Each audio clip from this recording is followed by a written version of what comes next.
here for 10 years with different kids, and every year I'm still good every year. That's stamp.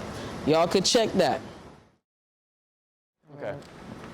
Welcome to episode 3 of Take a Charge, here with Rich Goastani and Coach Cadi Cole from Team First Elite and the Norwood School, as well as Chestnut Hill. Yes. So, Coach, how are you? I'm good. How are you? I'm doing well. Thank you again for doing this. And Yes. Where are we today? Busy. Yeah. Super busy. Coaching too many teams, doing too many things, but staying busy, coaching the kids. You know, that's the fun part of it. Yeah. I was meaning more literally, like where, what gym are we at? Oh, we're at Norwood Football Middle School. I'm the coach here. I coach the varsity and the JV boys. This is my 3rd year here. I've won my 1st year. I've won 2 snowball tournaments here. So, you know, just looking to do some big things in the 3rd year. Yeah. And how did this opportunity come about? Coaching in Chestnut Hill Sports, their youth program. I've been in their youth program now for about, 15, a long time. Let me not even say. Well over a decade. Yeah, definitely over a decade in Chestnut Hill Youth Sports. Being I'm the commissioner there. You know, I got on their board. You know, which is a good thing, you know, helping the youth sports in this community.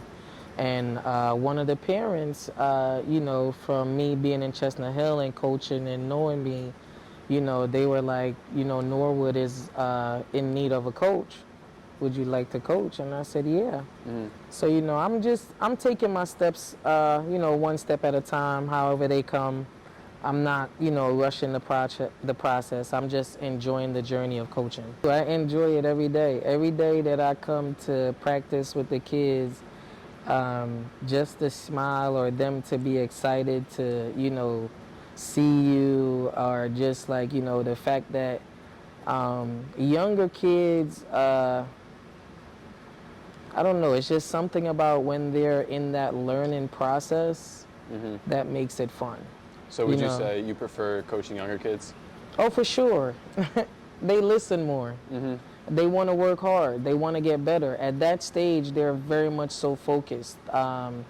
It's not a lot of back talk. You know, it's a lot more of listening and learning.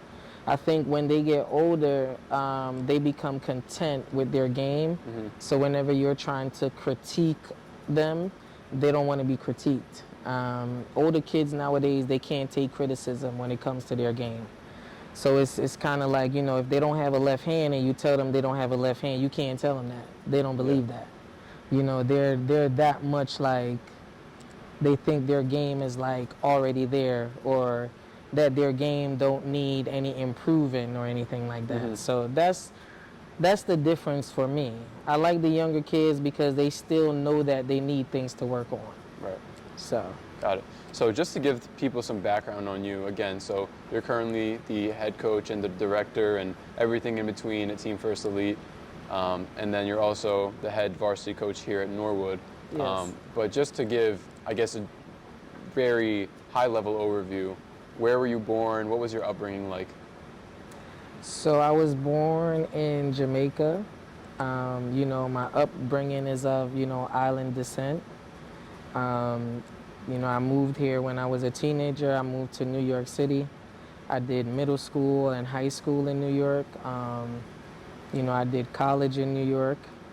And then when I did college again in Alabama. And then I decided to move back to New York. But majority of my family on my mother's side migrated to Philadelphia. So, you know, when I decided that I was done with college, and my mom was already living here, you know, I decided to come here. And Chestnut Hill was presented to me through my aunt. That's what actually made me decide to move here, because, I don't know, one day she just called me and she was like, you know, do you want to coach or do something with basketball? And I'm like, maybe. And she was like, you should come out here. My son plays in this league and coaches have to volunteer. And I wasn't living here at the time, so I decided to do it. And I was working in New York and traveling here and coaching back and forth in the Chestnut Hill League. So that's really how I came to move to Philadelphia.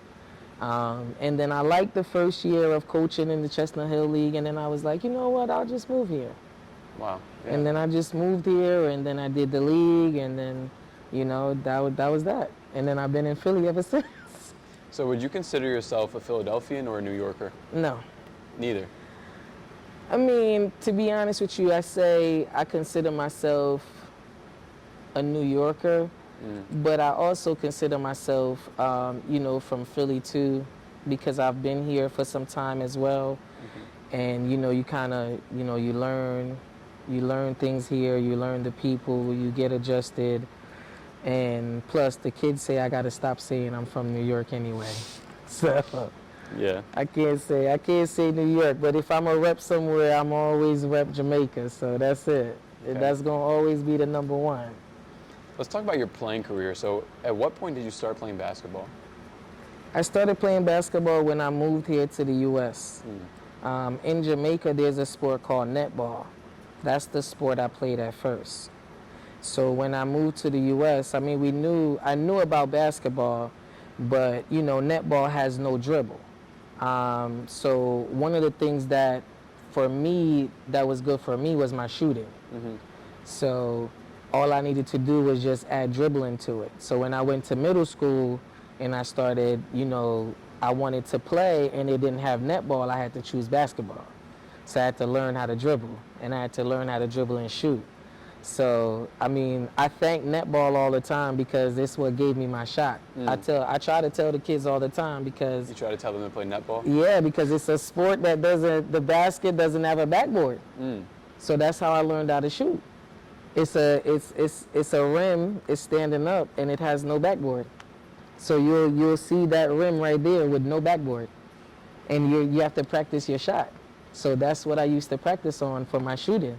So when I played middle school ball, I was a shooter. When I played high school, I was a shooter.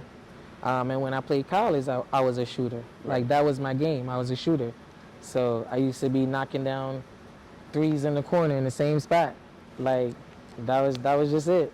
So what was it about basketball? Was it that was the closest thing to netball, which is something that you enjoyed?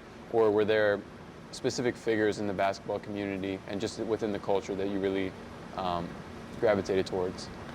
To be honest with you, I can't pinpoint what made me gravitate to basketball, honestly. I just knew that eventually I liked it because it was a team sport. It was something that I could do with my friends and I could hang out, after school.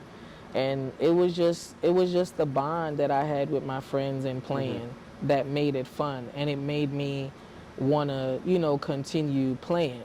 And then like just the learning process that you go through, like my basketball journey wasn't easy, so I'm not saying that I had a picture perfect, basketball career, but I didn't. Right. I had a good high school career, I felt like, I like my high school career of basketball, but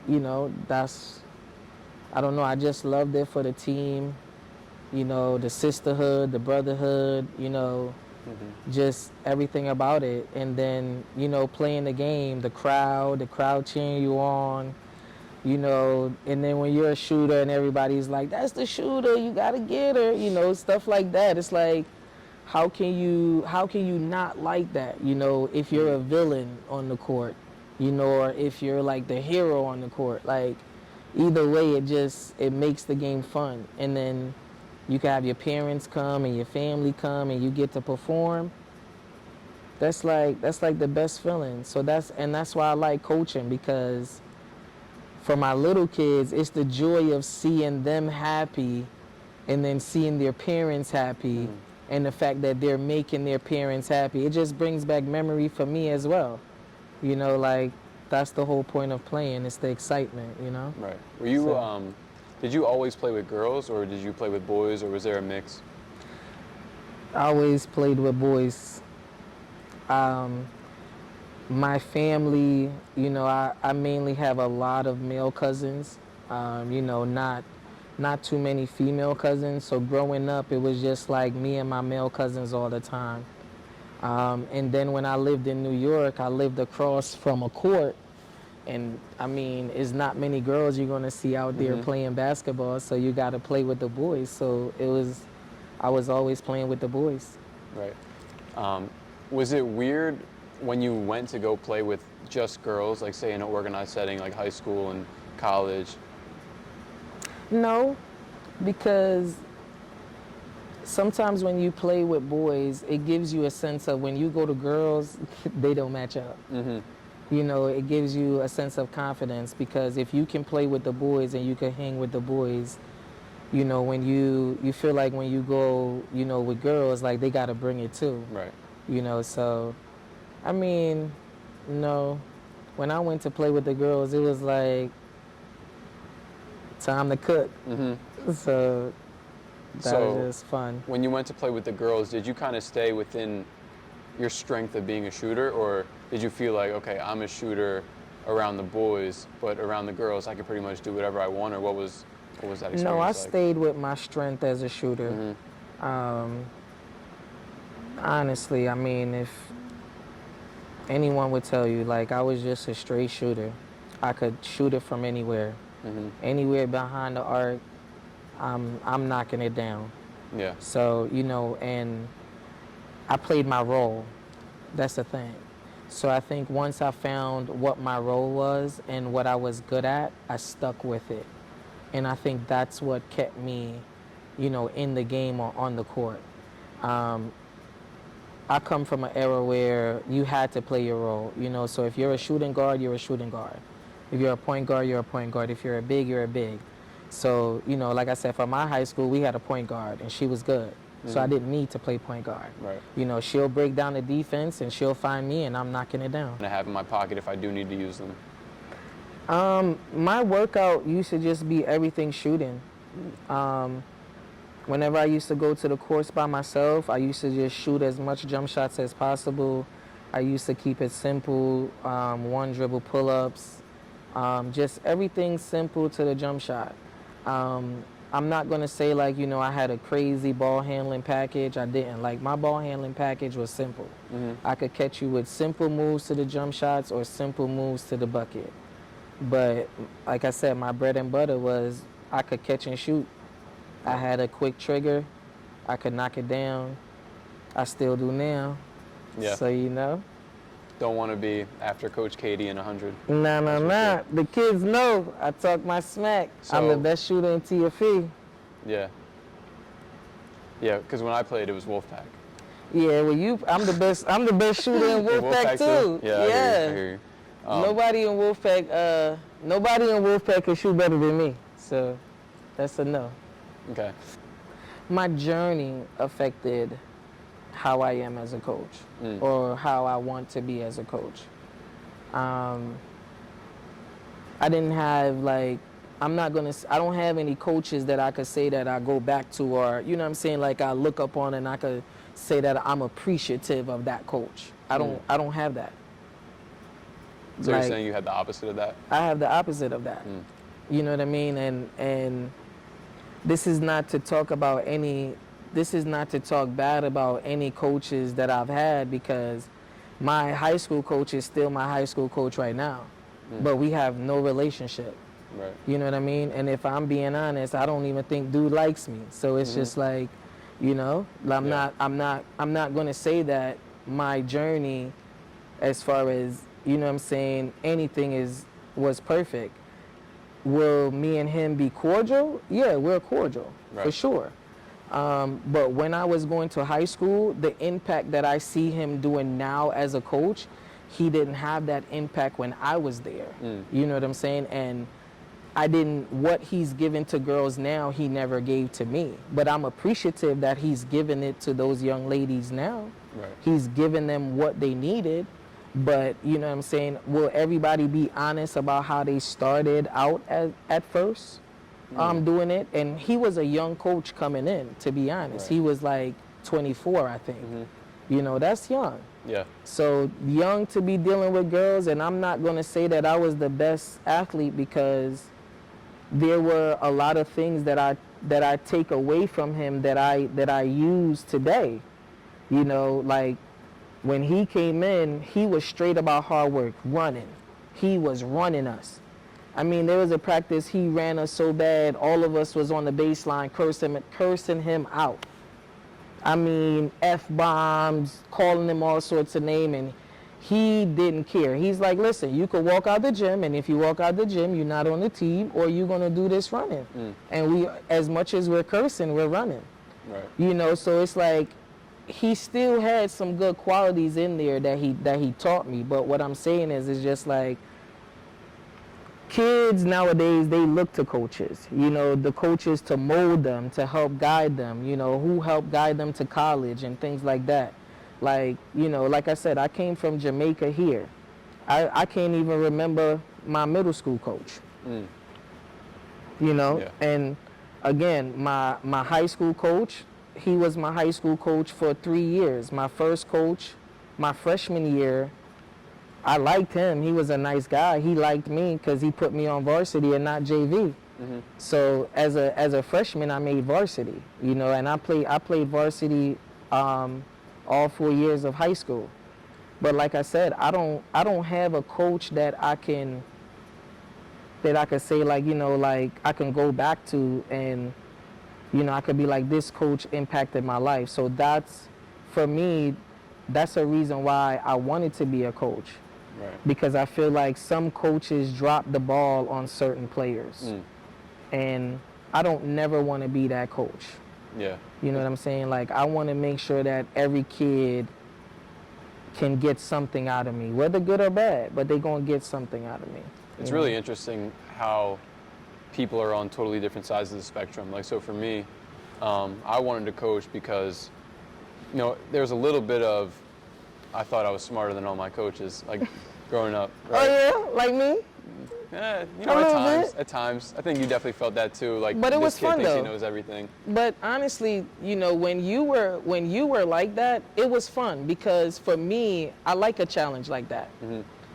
So when you came in, I remember you came in and you said, "Oh yeah, I coach little kids, and I coach too, and I play." And in my head, I'm like, but that's what I'm saying. You know, a lot of kids come in and they feel like you can't give them anything. And I felt like you gave me that challenge, like, I could still help you, even though you think that you know what you know. I still feel like you can get something from me as well. 100%. So, you know. That's where I was going with it too. So, like, there was that aspect of it, but that's when I kind of just knew I liked the game and I wanted to kind of mentor people and things like that. But when I knew I really wanted to coach was like those Friday nights where I would just be me, you, and like Alton, and we would just be working out with no real long-term goal, just wanting to get better. And like, it was that simple. And I was like, wow, like, this made my life better, because, you know, I was kind of on the verge of quitting, like basketball didn't feel fun anymore, and then played here and just had some fun. But then there's the flip side of it, to where other people like you are like, yeah, I didn't have such great coaching experiences, and I want to give, I mean, I'm not going to be the best for everybody, but it's also too, I think people fail to realize it's how you come in as well. You know what I mean? Like, you're coming into me. Yeah. So if you don't come into me with the right intentions, then how our interaction is going to be it's what you made it. You know, and I don't want the interaction to be that. I always want my interactions to be positive. I always want that, you know, when kids come here, they left with something positive, or they gain something from being here, you know, with me. Because like I said, you know, this is not to downplay any coach that has coached me. I just can't think of what I gained. When I left high school, my coach didn't help me to get to college. I did my own college stuff. I found my own school. You know, I did all those things. What was that process like? Imagine being a kid working in New York. I worked at FedEx, and I'm in their office calling schools in Alabama. Now my manager calling me in the office talking about you're using the phone, calling Alabama, Texas, California. What are all these calls you're making? You got to make calls, you got to send emails, and back then, you had the little camcorder that you had to do your little tapes, and you had to figure out drills to do on your tapes to send to these schools. It was really hard. Like, like I had to do that process myself. It was me and my friends. Me and my friend, we found a school in Alabama. We went out there. It didn't so much, I'm saying, work out for me, but like, yeah, like we did the whole process ourselves. Like, Yeah. it was no coach to help. It was no coach to walk me through. It was no coach to tell me about filling out financial aid papers or anything like that. Like, all of those stuff I did on my own. So that's, now that I coach all the kids, I try to make sure that I'm giving them all the information that I know, you know what I mean, as much Yeah. as I can to help them. So why did it not work out? In school, Mm-hmm. just bad. Just bad. Just bad, man. Just getting caught up in things you're not supposed to get caught up in, having a fallout. And then I just had a messed up mindset. To be honest with you, I quit. Mm-hmm. I quit. I was going through it, with my friends out there, and I was just like, I just said screw it, and Yeah. I quit. But when I quit, surprisingly, I met one of my best friends down there, and I met a coach that played at the NBA. His name was Wesley Persons. He was coaching the boys team. And when I quit, he was like, come and be the boys manager. And I was like, okay. And then I started like, like watching him and learning from him. And I guess there's somebody I could say now, right? Because, kind of just watching him and going through the experience and just, hearing him talk. And his brother is like Chuck Persons, but like, he wasn't like a big time NBA player, but like, some of the stuff that he was down there doing with the boys, I was just, watching in awe. And I ended up doing the season being the manager. And then when I was done with school, I was like, yeah, I'm out. Did you ever miss being on the team? I did. I did. Were there moments where you were watching them play and you were like, I just wish, that I could back. be out there and that I could have worked harder. I think I had a messed up mindset when I was young. I mean, I can admit that, and these are some of the mindset that the kids have, and I'm trying to tell them that, you don't want to do that. You want to give your future a chance. Because I do say to myself a lot, if I would have stuck with it through, you know what I mean? Like, where would I have been, further in my career, or, just finishing out school down there instead of having to come back out here to finish school. It's just, it's a lot when it comes to that process and student loans and things like that. You don't want to be jumping from school to school. Right. So I wish I didn't quit. I wish I would have, had a stronger mindset to stick it out. But, I had a temper.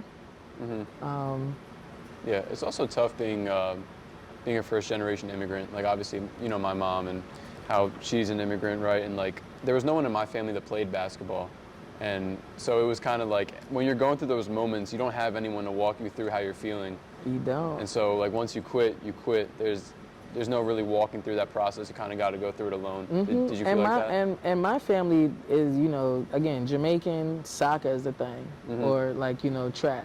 Yeah.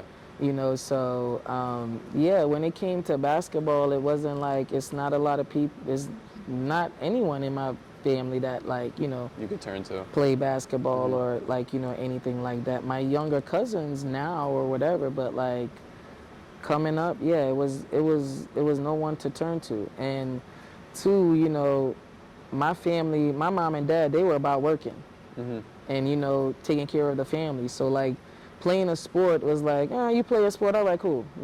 Yeah. But it wasn't a big deal. So that's why I said my journey is what dictate how I am as a coach right now. How did you come across AAU? Like, did you play AAU or? I did not. So again, when I moved to Philly, God rest her soul, another one of my aunt that passed away, when she also called me, and she was working at McDevitt High School as a cheerleading coach. And she put me on to the McDevitt coach there, that was the girls coach. And when she put me on to him, I went under him as an assistant, just helping out the first year. I did 3 years at McDevitt before, I did 3 years with the coach there. And he had an AAU program for girls. And he brought me in. And, when he brought me in, I like him. Coach Steve, he has an AAU program as well, the Mid-Atlantic Heat. He's doing some really good things, and he has his tournaments out there in Jersey, But, he brought me in, and I was an assistant, and I was under him, and I just felt like, I could do it on my own. And I wanted to do it on my own. It was nothing. It was nothing like, kind of holding me back a little bit, but it was just like, I just kind of looked at it like, kind of he had his system a little bit and how he was kind of doing things. And, I just kind of felt it. I just kind of felt it in my heart that I could do it on my own. So like I said, I was living in New York. My first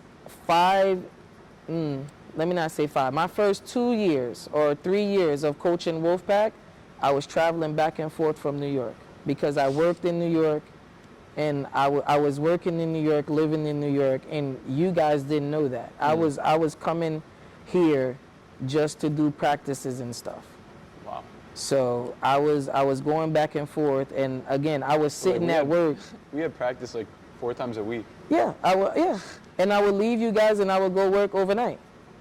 And then you come back. And I would come back. Like you would drive? Yeah. And that's like what, like a $40 trip, like just off the Easy Pass? Wow. You gotta keep filling your Easy Pass up. My first couple of years doing Wolfpack was a struggle, because again, like I said, I was at my job on their computer. I'm telling you, I keep getting in trouble at the job because I'm just looking up all these basketball stuff, making all these calls, and like I said, when I was under him, and just seeing AAU and stuff like that, I said, you know what, I want to do it for the boys.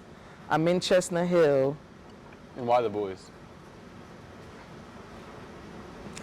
I seen a lot of my friends in high school that were boys that, got the short end of the stick as well. I felt like with the girls that, it wasn't really a lot of girls playing basketball at the time. In Philly particularly? Yeah, and serious about it, and Yeah. I kind of wanted to jump in and kind of see. So I was like, boys actually play, Right. So let me do boys. And then when I did Chestnut Hill, even though it's a co-ed league, it was mainly boys. Right. And I did good in that league my first year. So I was like, I could do boys, and I could take the boys from Chestnut Hill and start the AAU program, and that's exactly what I did. I took the kids from Chestnut Hill.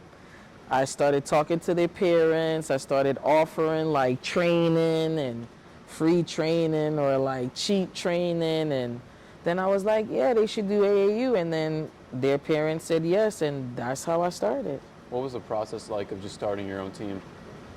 Oh, it was a lot of, I think I put money everywhere. I think I put money into stuff that I didn't have to put money into. Yeah.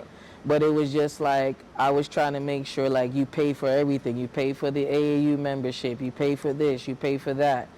I was just trying to make sure that I had everything. Then you figure out you have to have all your clearances and things like that. So it was just going through the process and buying the uniforms. I bought the uniforms my first year. I bought my uniforms. And the kids got to keep them? Yeah. Yeah. So kind of speaking on that financial aspect of the teams, how are you able to now transition to having multiple teams, aside from the ones that you're coaching right now at Norwood, but like just your own Team First Elite has how many age divisions? As much as I can have whenever I have tryouts, I try to keep as much teams as I possibly can. I think this past year we had 6. And how do you manage that? How do you manage that by yourself? Because how many tournaments are you guys typically playing in? We play every weekend. From March to July. From March to July, you're playing every weekend. Every weekend. If it's not my high school group playing one weekend, it's my younger group playing on a weekend. And how many days a week do you guys practice? Every day. And that's my goal. Before, I used to get complaints. It used to be twice a week. Matter of fact, with you guys, it was twice a week. And with you guys, I started trying to bump it up to 3 and 4. And back then, I used to get complaints, but I just started not caring because, you got to be in the gym if you want to be good. Yeah. If you want to be good, if you want your teams to be good, you got to be in the gym working. Mm-hmm. So every day, I try to have practice Monday through Friday. And how long are these practices? 2 hours, an hour and a half to 2 hours. And then plus the extra hour and a half after practice, right? Yeah, extra hour and a half after practice, running my mouth, talking to everybody. But again, the kids need that sometimes, like that. Sometimes that conversation after practice that you have with each other, when you could like wind down and it's not in between the lines. I'm not yelling, you know what I mean? And we could like, have a cool, calm conversation, laugh, things like that. Like, those are fun. Yeah. Did you always do that, or was there a certain point in time where you kind of focused more on the relationship aspect? No, it just to be honest with you, it just naturally happened with me like that. Mm-hmm. I just think like, I feel like, listen, you get out of me what you give to me. And I think that in the beginning, like,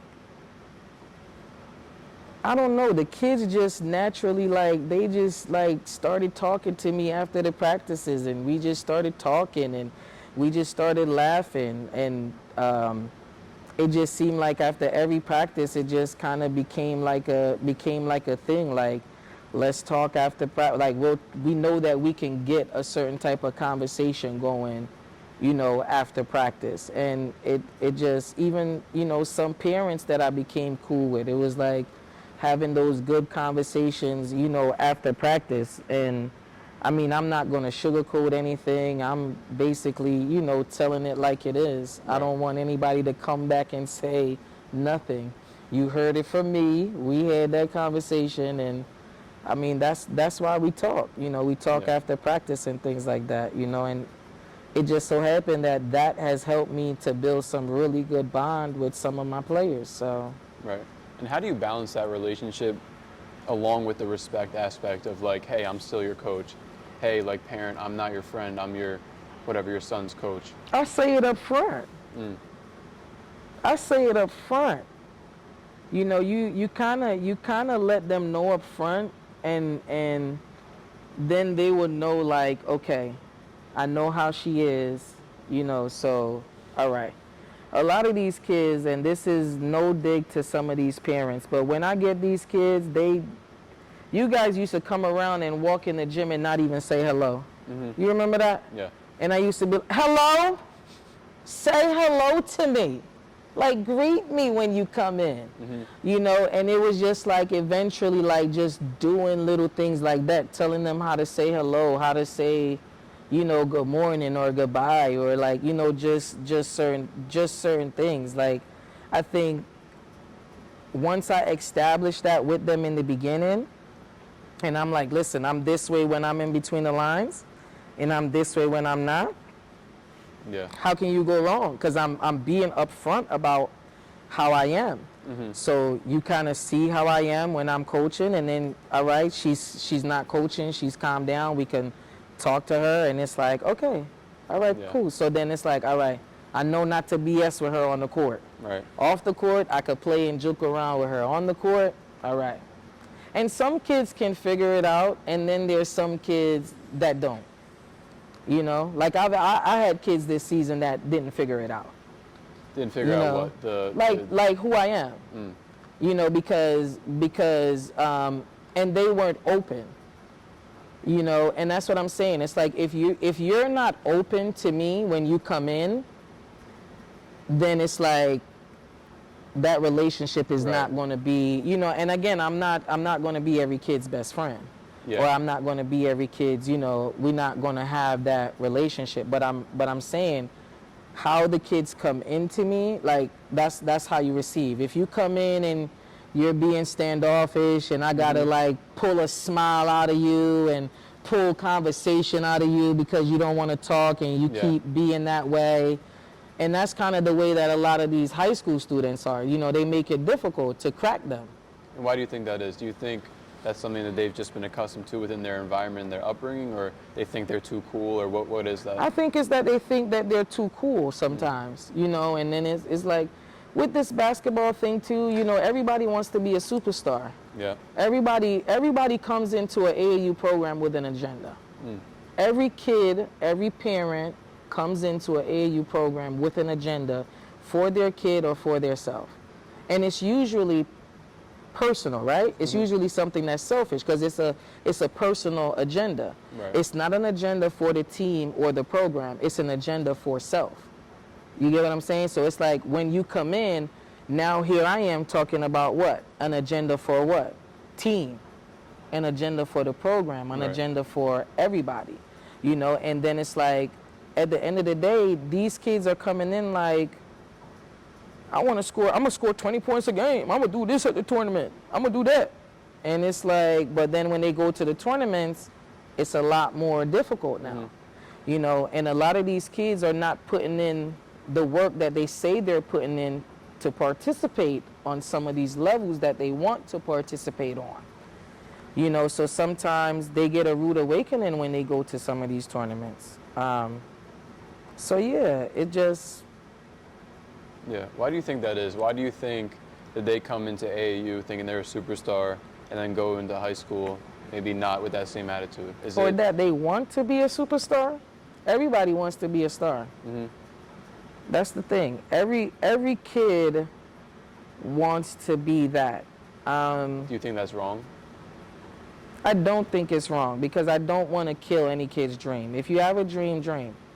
You know, but my thing is that if you have a dream, how hard are you going at that dream? How hard are you going for that goal? You can't say you want something if you're not doing the right things to get it. You know what I mean? Yeah. So it's like, my thing is for basketball, because that's what we're talking about. Yeah. You want to go to the NBA. Do you wake up an hour before you got to go to school and work out? Do you do that? Do you do that consistently? Like what is your consistent workout? What is your consistent regimen? And then not only that, it's that some of these kids are not being realistic with what it takes to get there. Part of it is education. So it's like school. Do you go to school? Do you go to class? Do you do your work? You know what I mean? So it's like, if you're not doing everything aligned to achieve that goal, what do you think? It's going to fall in your lap? And so how do you judge them based on that? Because obviously you're not with them in the morning, so you just judge them off the effort that they give you in practice, their presence, their communication. What is it? Yeah, I judge them off of what they show me in practice, you know, and sometimes it's just the conversation. You know, I get it. Some of these kids will have it, and there are certain kids that when you see kids that are making it and doing really well, they just have it.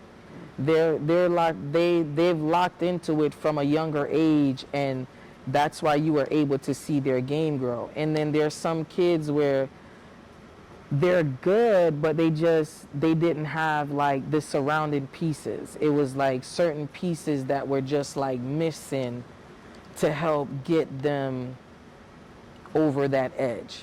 Um, so some kids have certain factors to help them, and some kids don't.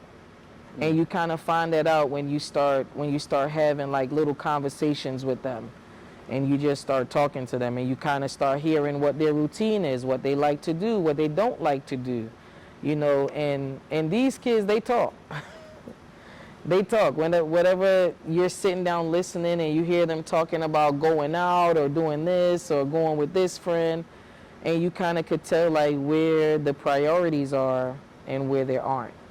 And then that's when you try to start to tell them like, hey, if this is what you want out of basketball, then you're going to have to pick up this aspect of it because you have not picked it up yet. Right.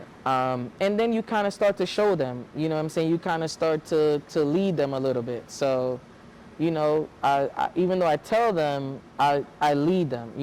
I try to talk to them and guide them in the steps that they need to do. What would you say as a response to someone who says AAU isn't real basketball? They say that? Yeah. Let's say not just that. They say AAU isn't real basketball. AAU is a joke. It's not serious. Just everything that comes with it. That's a crazy statement to make because I feel like you need every aspect to help you grow. You can't just play high school ball. And in all honesty, let's be serious. High school ball ends in March, right? So then what do you do from March to November? Well, I think now they're kind of transitioning into things like the Philly Live, like the high school live periods and fall Right, leagues, but before, leagues. back in the day, before, if high school ended with your coach right then and there in March, correct? You would have to find an outside league to play in, right? A rec league, right? An outside league, a rec league, AAU teams, in order to what? How do your game get better? Your high school season is done. Most high school coaches do not coach beyond March, right? So then who is helping that kid's game grow? Then wouldn't they need to play in basketball games in order for their game to continue to grow? Right. Okay, so you don't see it more so as a this or that. You think it's a this and that. Yeah, I think that it goes together, but I feel like it's not going together right now because, coaches don't know how to bring it together. I think once coaches get into like a ego thing, I think that's why, they're talking about this separation. Because instead of saying we should be working together, I think AAU coaches and high school coaches should be working together. And what would that mean? Would that mean being an assistant on their staff, you being an assistant on... No, like, for high school coaches, again, high school coaches have to be realistic. Not all high school coaches coach beyond March. Some of these high school coaches, they're done in March. They go do other things. They go take vacations with their families. You know what I mean? They're not coaching these kids beyond March. So let's be realistic about that. And then if you're not coaching them, then you're also not even offering them training. You're not even training them. So you don't have no skills and drills training after the high school season. Then you have to think too, they're going to say, well, there's high school rules that you can't be with, the players. Okay, cool. This is why you have to work with the AAU coaches. Know where your players are. The kids that go to your school, know what AAU programs they are on, and try to figure out, what are they learning? Are their game getting better throughout the summer with the program that they're in? Right. It's things like that. Like that's how you can work with them instead of telling them like, no, don't go to your AAU practice. You know what I mean? Or don't. Why are you doing AAU?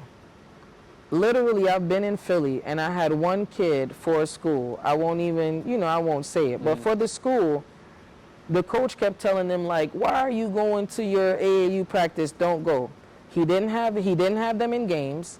All he had them doing was coming up to the school for 3 hours. He wasn't even coaching them in the gym. He just had them coming and they were going up and down. That's what my kid was telling me.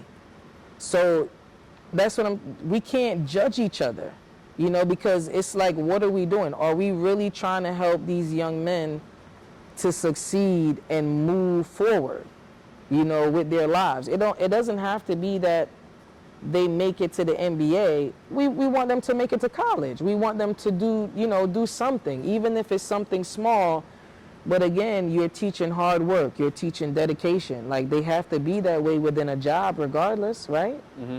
So you're saying the collaboration would pretty much be them coming to the games, watching the games, having a conversation with the AAU coach. Yes, finding out feedback both ways. Yep, getting some feedback, finding out where they're playing. A lot of these schools sometimes, they have players that they consider their best players.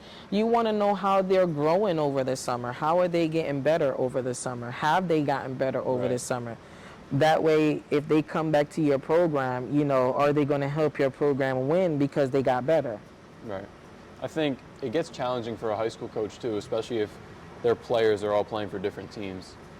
But it goes like that though. Yeah. So that's why you have to, like, again, as a coach, that's why you have to, if you want to coach, you got to stay in the loop with your players. But this is why you don't want to judge, AAU coaches, or you don't want to put down AAU, because again, we're helping your kids. We're literally, like, I train my kids to go back to high school to be good for their high school. Mm-hmm. Like, that's the goal. Like, as much as they're playing in AAU and trying to get looks for college, any one of my kids through Wolfpack and TFE, if you ask them, every time, even after the season, it's like, let's prepare for high school now. You want to go to high school, you want to do this, you want to keep your game getting this way, that way. You want to go back and show the coach that you got better, things like that. Like, these are the things that I'm instilling in my kids. I don't see college coaches coming to sit down at these high school games, not unless you are a ranked player. So you don't have these college coaches anymore coming to really sit down at these high school games as they did before. Now that AAU has provided that option, now they go to the AAU tournaments and they're sitting down and evaluating the kids and evaluating what they're doing. And then they ask them, well, what high school do you go to? And then they go through that process. Right? Yeah, I think that's true too, because it all comes down to just how things are evolving, but also just the budgetary constraints, right? Like, if you're a college coach, you have a budget for your recruiting. Mm-hmm. And so does it make more sense to watch this one kid who you don't know if he's going to be good or not, or watch this whole team, or do you go to a tournament where you could watch 100 of teams, mm-hmm. and you could now figure out what players you want to bring to your program. And again, that's what I'm saying. That's, some of these high school coaches are doing a disservice to the kids, because you might have a kid that's really good, and if he just gets out there in a tournament that a coach could see him, then maybe he can get a school, that he can go on to. You never know, but it's again, if you don't have a school that's ranked, if your school isn't ranked, if your school isn't, playing in these big time games and all that stuff, these college coaches aren't coming to your school like that. They're not. You don't have 30 college coaches sitting down to, like, watch one player or watch two teams, but at an AAU tournament, you'll see 30 of them sitting down to watch a game. Yeah, I think that's true. I think it's definitely more so true for similar situation, like with circuit teams. Yeah. That's when you'll see a lot of coaches watching. Mm-hmm. But, I mean, in my experience, like, we go to Spooky Nook, like, if we're playing on maybe not even one of the main courts, you might actually see, like, 8 coaches. Mm-hmm. Yeah. I actually really enjoy how they have the different levels of courts. Like, you got the main mm-hmm. court, and you don't have the main court, you got the back court.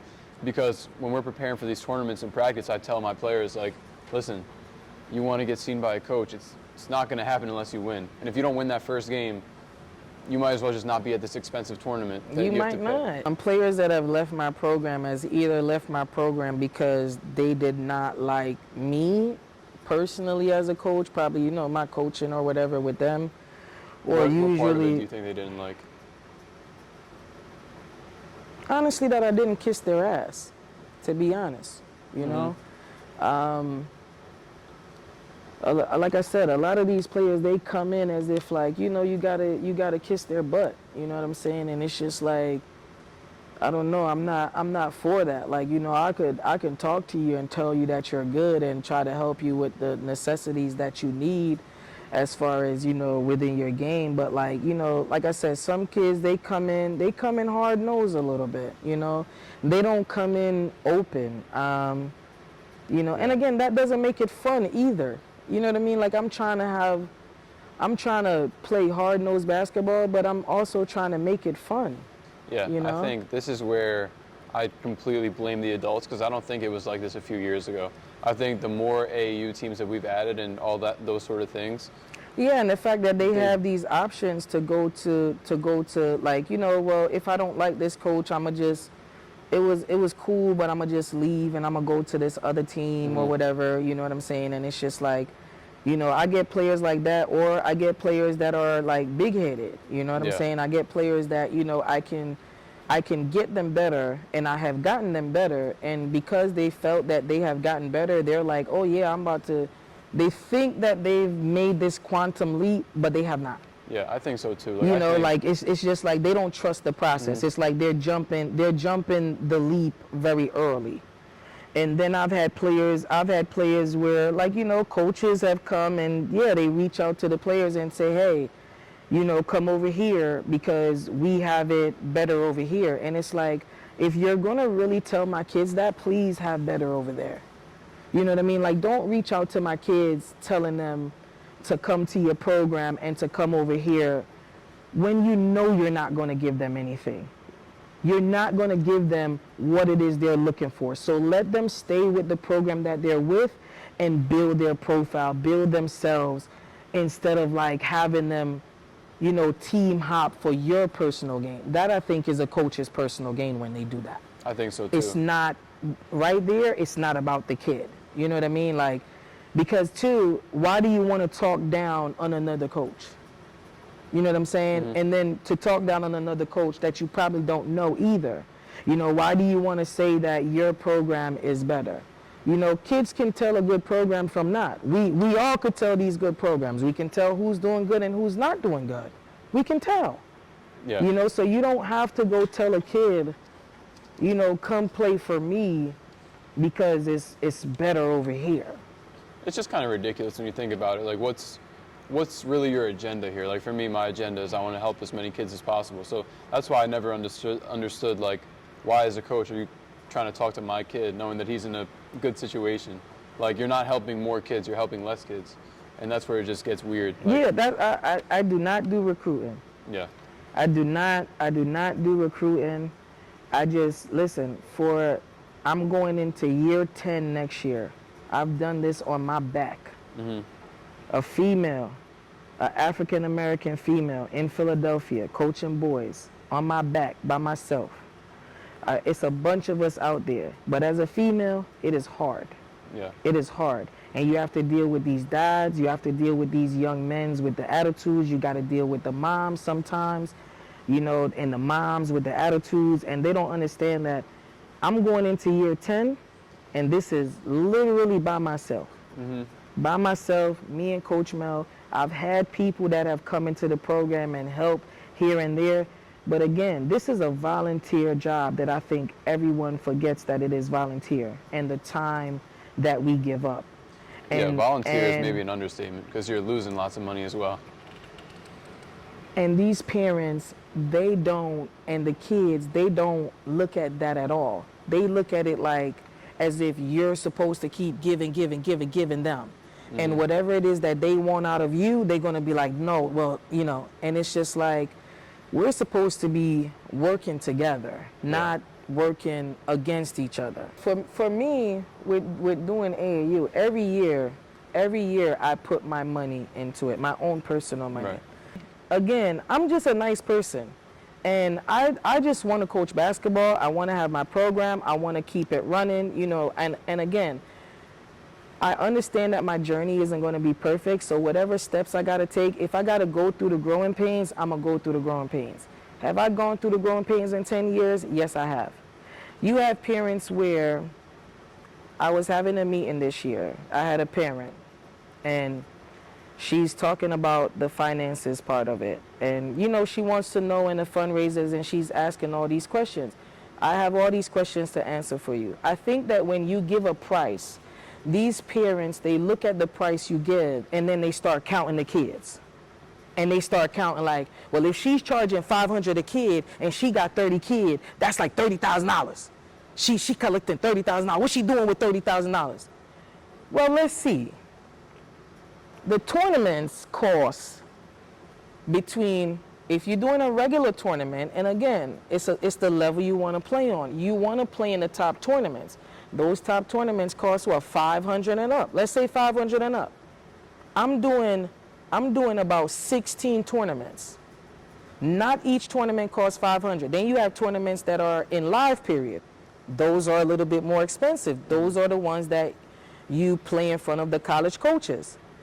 Then you have to talk about if we travel, right? Then every parent wants to know, like, well, how are they traveling? How are they this? How are they that? Okay, have you not gone on vacation before? Do you not know the cost of travel when you go on vacation with your family? The cost of gas, the cost of making sure that you eat on the way, and then to pay for the hotel rooms, and you want souvenirs when you go there. So when I'm telling parents, like, okay, let's fundraise. You know, let's fundraise because we have to travel. And you guys don't want to come out of pocket because you're looking at it like, well, it costs this much. Yes, when you look at your vacation costs a lot of money. And then you tell yourself, like, okay, this is what I have to plan to pay for my vacation. It's the same thing with AAU, but they don't want to do the same process. Mm-hmm. They just want to look at it like, okay, she's collecting all this money and what she's doing with it. This gym right here might cost $150 an hour. You know, so they're not looking at the breakdown that we have to do with the money that they're bringing in that we have to then pay back out. And a lot of times for me, I try to put my fees are like exact. And it leaves no room. And it should leave some room to help give us a cushion when we're traveling or just in case or whatever, but it doesn't. I have parents that send their kids and don't know how their kids get to the tournament or get home. They don't give me any gas money, right? If my car breaks down, who fixes it? I do, mm-hmm. Right? But you send your kids with me, you don't give me no gas money. Gas is high, is it not? Yeah. Right. So they don't care. They'll send their kids, and their kids don't eat. Who's paying for them to eat? Me. Mm-hmm. So I'm coming out of pocket either way. So not only am I dealing with that, because you have these parents and these kids, right? I see them in $400 shoes. I see them in $1,000 shoes. Mm-hmm. Matter of fact, $1,000 jeans, $300 shirt. Their whole outfit is $1,000 mm-hmm. from head to toe. But when it comes for you to pay your fee, and I'm like, story. Where's your fee? I got 5 kids. I got all these kids. I got bills. I got this. I got that. Well, I don't got bills. That's why I always remind them, like, AAU is a privilege. Like, this isn't something that everyone gets to play. Honestly, again, I don't think that the parents look at the coaches as if, like, I have family members too. I have families that are passing. I have families that are having birthdays that I'm missing. Because why? I'm at a tournament with your kid, trying to get your kid where he needs to go, because mm-hmm. I'm a part of your village. It says it takes a village to raise a kid, and I am the basketball village, and I am helping your kid to get to where they need to get to in sports. But they forget about the coaches, they forget about the trainers and the time that we're taking out of our day to give to them that does not put any money in our pocket. Like, literally, I think they have to understand that some coaches are coaching just for pure joy. Right. Because there's going to be a few people that come in to scam the program for as long as they can. They come in and they'll make their first payment and they'll try to stretch it and give you all these excuses as to why they can't make this payment, that payment. You feel bad. You keep playing the kid. You keep working with the kid. right? But you keep getting excuses as to where is that money from. And then when you put your foot down, what happens? The kids stop coming.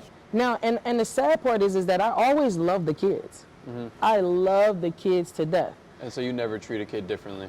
Never, never, never. I would never treat a kid differently. Now, kids that have left me and they act different, then that's on you. I'm still going to be the same Coach Cadi. If you feel like when you left you can't come up and speak or whatever, then that's on you. I don't know what to tell you. Right. So what made you go from Wolfpack to TFE? Like, why did you go through that rebranding process? Because I saw a lot of teams in Philly coming up as Wolfpack or Pennsylvania. It just that name started to surface a lot.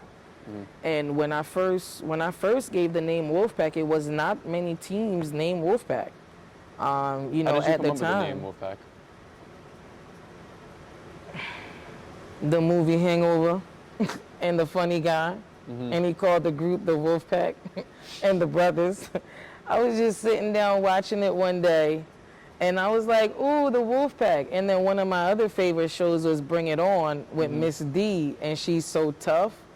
So it was like both of them being a combination of and then when I was watching that show, it said Wolfpack. I was like, oh, you know what, I like that. And then I looked up a quote, and I just loved the quote. It just says a pack of wolves stick together. And I was like, I wanna have a team where we stick together as a family. I wanna teach brotherhood. I wanna teach family. So that's what made me come up with the name Wolfpack. It wasn't nothing special. I think it's it was a crazy little fun and special story, though. Yeah, it was really from watching Hangover, the first one, and I love that. I love the goofy guy, and I was like, "Oh, you know what? I'm gonna name it Wolfpack." And then the guy that I was with, one of his thing was, let's put the team first. So let's think about team first. So when we had Wolfpack, team first was one of our quotes or mottos. So that was on the back of our jersey. So when I decided to change, it wasn't like to make any big name, whatever. It was just like, hey, we always put the team first, and we think about the team first, and it should always be about the team. It's no I in team, so I'm gonna go with Team First Elite, and that's what eventually let me, make the change. And I wanted something new, and to start over fresh. I felt like rebranding at the time that we did was the right time to do it. And how much has changed? Anything specifically, or just kind of maturing and growing up? The program has matured. A lot of the stuff on the back end has matured. A lot of the stuff we have fixed. Having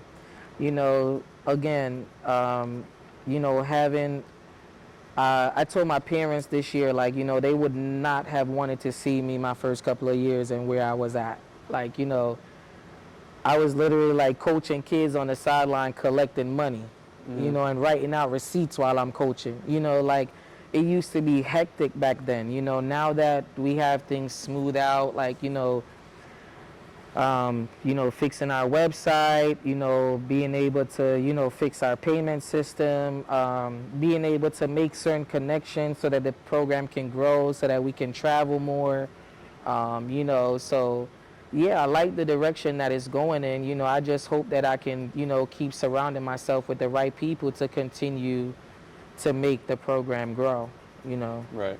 Yeah, I agree with that. I think it's interesting, too, because it's all kind of about reputation to some extent. And then you look back and I know for me, I look back at my first year coaching Ghost Elite, and I just hope I hope the people that saw us in the first year saw us in the most recent year, and then they can give me an honest evaluation. Yeah. Because just looking back, it's we had a few plays, not very great.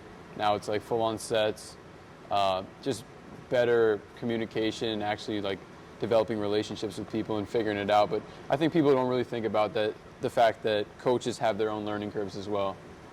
They do. And I mean, honestly, listen, for me, that's why I said my success is whatever you guys' success are.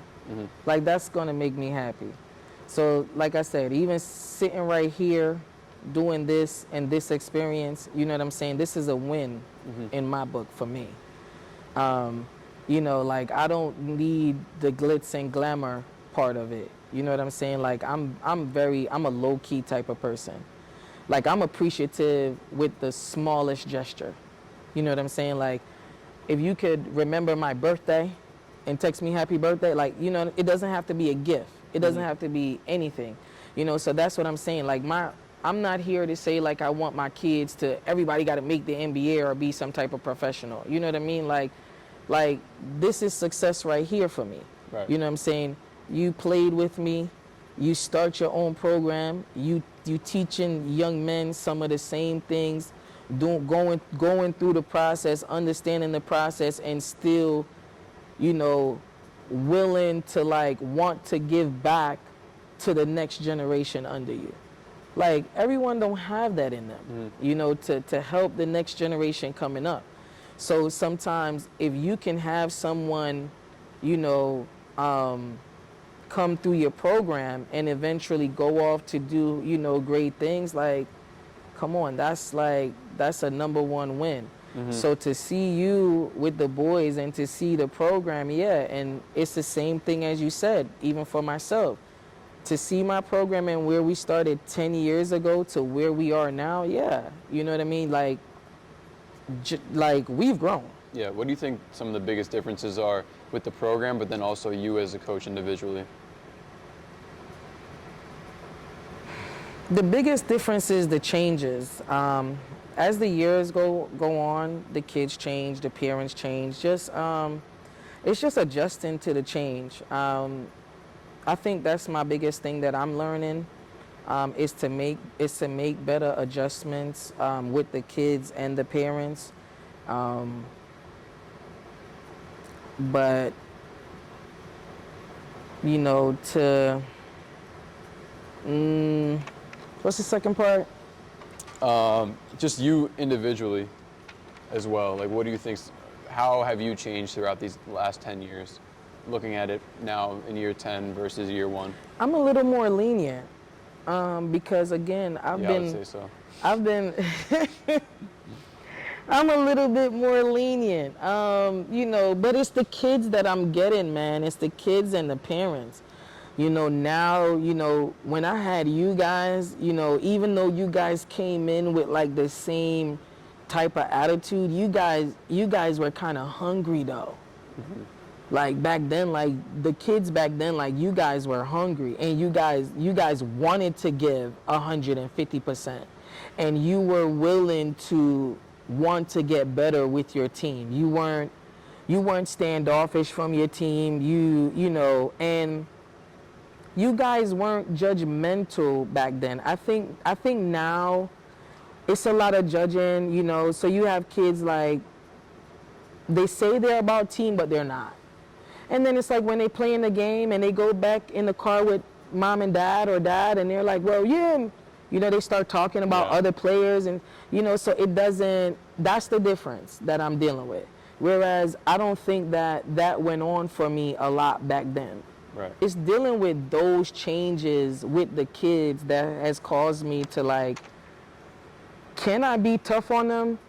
Can I be hard on them like I was with you guys, and they be receptive to it? I can't.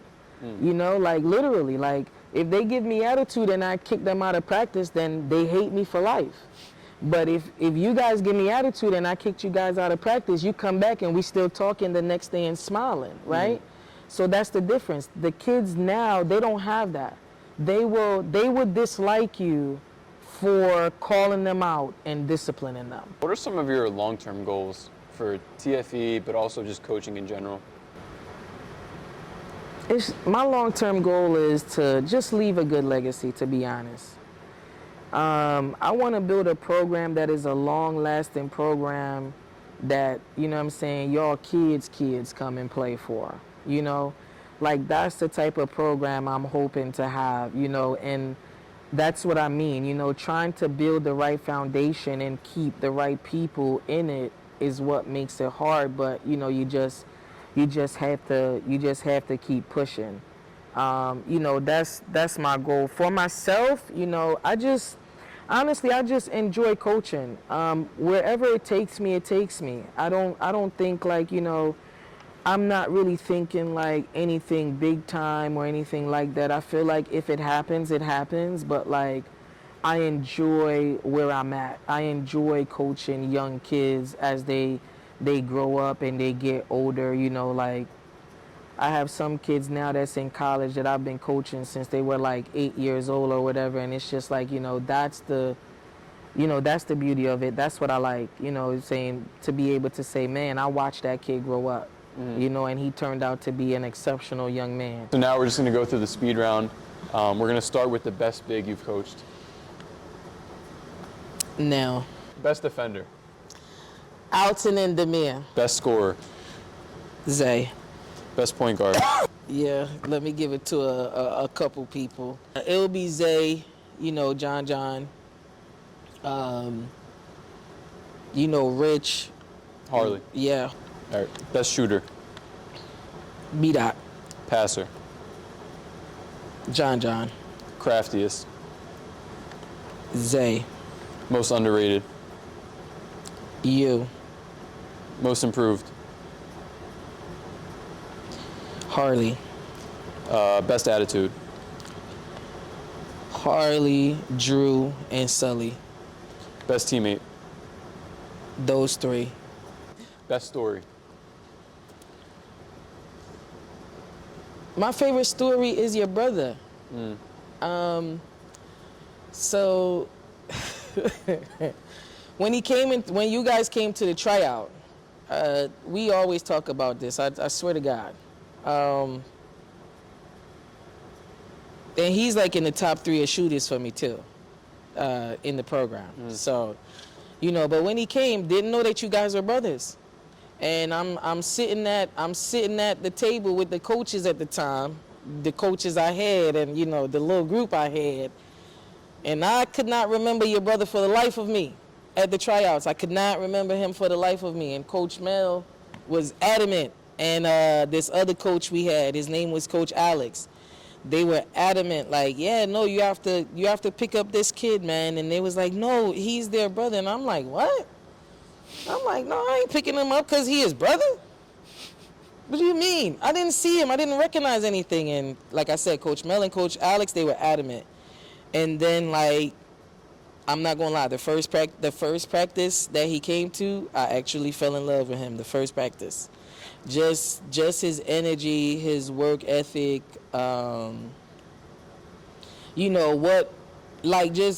He just came in like. He knew he wasn't the best player on the team, but he just wanted to work and do whatever it was for the team. And his story is my favorite story because his journey with me wasn't the best. And that's what I'm talking about. When I was talking about in the beginning when I said, like, I don't have a coach where, like, I could go back and say, like, that journey or, like, that coach or whatever. Like, he could have did that with us, but it never, went that way because it was just, like, to be able to still talk to him, to be able to still encourage him. And, at that time we had like black and gray and like he was going from team to team. And again, his confidence was what? Up and down, and the fact that we could pour confidence in him to get him to, play and be, where he wanted to be. And just to sit back and watch the work ethic just stay the same and grow with him. And the fact that, like, he stayed the course and regardless of what, and that's why I said all, because they don't all got to make it, but his mindset and how he is and the fact that he stayed the course, he stayed working out, he stayed taking care of his body. Remember, he was a little chunky when he was little, right? A little fat. And then he worked out and then he got skinny. And, he stayed the course. Like, so if I have, he is definitely one of my favorite stories because, again, like I said, his journey with the program wasn't the best, but at least when he left the program, it was not left on bad terms. It was understanding, and it wasn't the best on the team. I'm not going to say like I had all perfect teams and things like that, because kids aren't perfect. You know, and they definitely made it a struggle. But I'm glad that I didn't make it a struggle for him, and he was able to still get something from us. So that's one of my that's one of my favorite stories. Okay, well, that concludes the episode. Is there anything you want the viewers to know about you, or uh, anything you want to promote, or anything like that? Um, just honestly, find the program that best fits you. Um, if you feel like you want to check us out, you want to check out TFE. We are a small program. We focus on the kids, coaching the kids as best as we can. But I mean, just find the program that best fits you and stay the course. Stay locked into your dreams and your goals. Write them down. And make sure you go after them wholeheartedly. That's as best as I could say. There's not much promotion for me. I'm okay with where I'm at. Um, and I'll keep grinding and keep building and keep leading the way in that shape or form. Got it. All right, thanks again, Coach Cadi, and that concludes the episode. Yes.